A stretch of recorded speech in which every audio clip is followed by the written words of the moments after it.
libong estudyante. At saan galing yan? Lahat yan galing sa atin. Mga mahirap nagbabayad ng tax. Sasakay ka ng tricycle, ang tricycle driver nagbabayad ng tax. Bibili ka ng grocery, may tax. Bibili ka ng gamot, may tax. Ba't sila ng back? Kapag isa dyan, tawagan nila talaga ang Batman.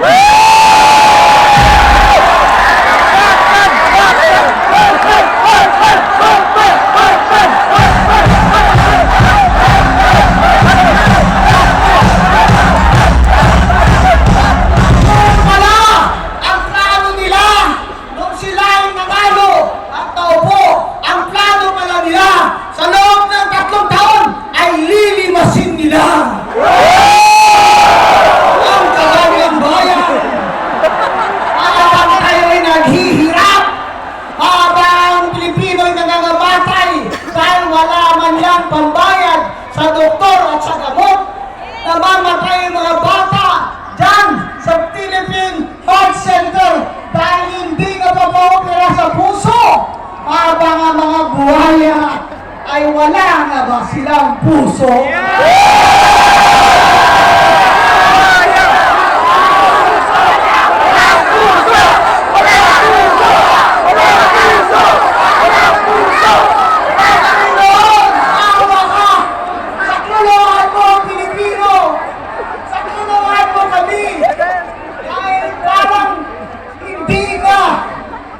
Hindi nga maawat ito kung walang divine hand.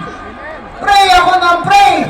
At hindi naman dahil sa akin, pero dahil naman talaga sa Panginoon natin ay nagkabahalindong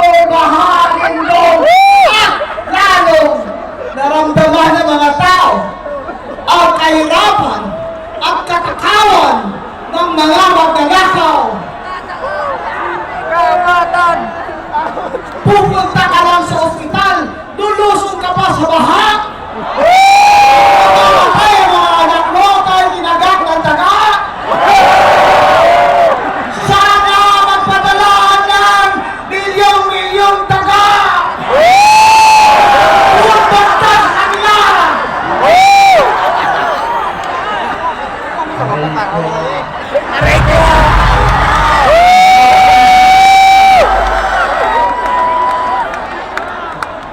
Kailangan po ang taong bayan ay mag-ingay na.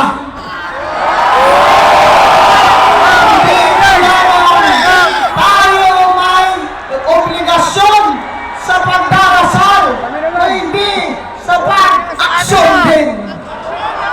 Kung maalala ninyo sa libro ni Joshua, 7 araw, inikot-ikotan ng mga tao ang Jericho.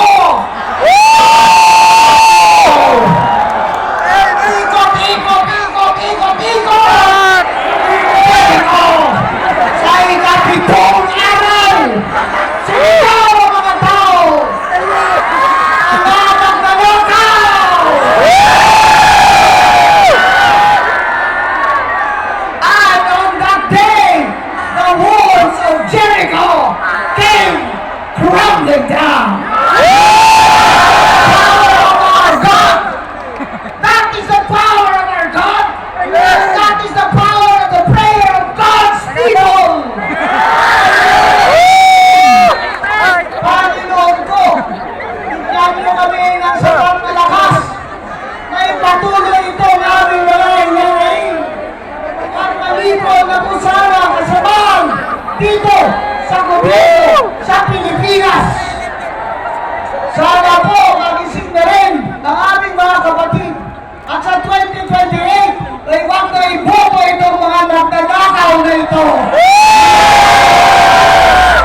Mga kapatid, mga kababayan, alang-alang sa ating mga anak na 3 taon pa pagkanito at walang mananagot ay walang pagbabagong mangyayari. Kung sa ibang bansa, sa Indonesia, na grabe #1 sa korupsyon, nagtayo ng tunay na Independent Commission on Corruption na pinangunahan ng dati nilang Supreme Court Justice at dahil nagreklamo na ang lahat ng mga inuutangan ng Indonesia ay gumaling gumaling sila sa sakit na korupsyon. Kaya ngayon ang Indonesia ay mataas na ang rating sa credit index. Ang Pilipinas Wala na, lubog na.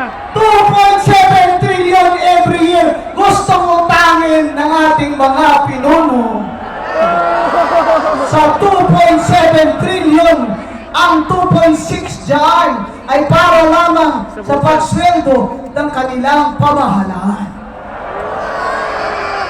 Habang ang budget natin na hawak ng ating mga congressman at speaker at mga senador na galing dapat ang calculation, komputasyon kung magkano ang may income ng Pilipinas galing sa ating taxes at sa ating GDP ay lobo-lobo na ang budget